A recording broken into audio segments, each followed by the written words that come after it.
அன்பர்கள் அனைவருக்கும் என்னுடைய இனிய காலை வணக்கங்களை தெரிவித்துக் கொள்கின்றேன்.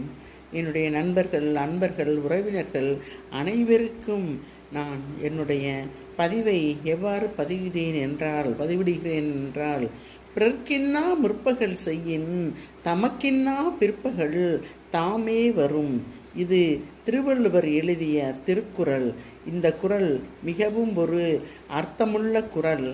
அதாவது, நாம் அடுத்தவர்களுக்கு தீங்கு செய்யக்கூடாது என்பதை உணர்த்தும் ஒரு நல்ல பொருள் கொண்ட ஒரு குறள். அப்படி நாம் ஒருவருக்கு முற்பகல் ஒரு தீங்கு செய்யின், இன்னா என்றால் தீங்கு, கெடுதல் செய்யின், நமக்கு பிற்பகலே அந்த தீங்கு தாமே வரும். தமக்கின்னா பிற்பகல் தாமே வரும்.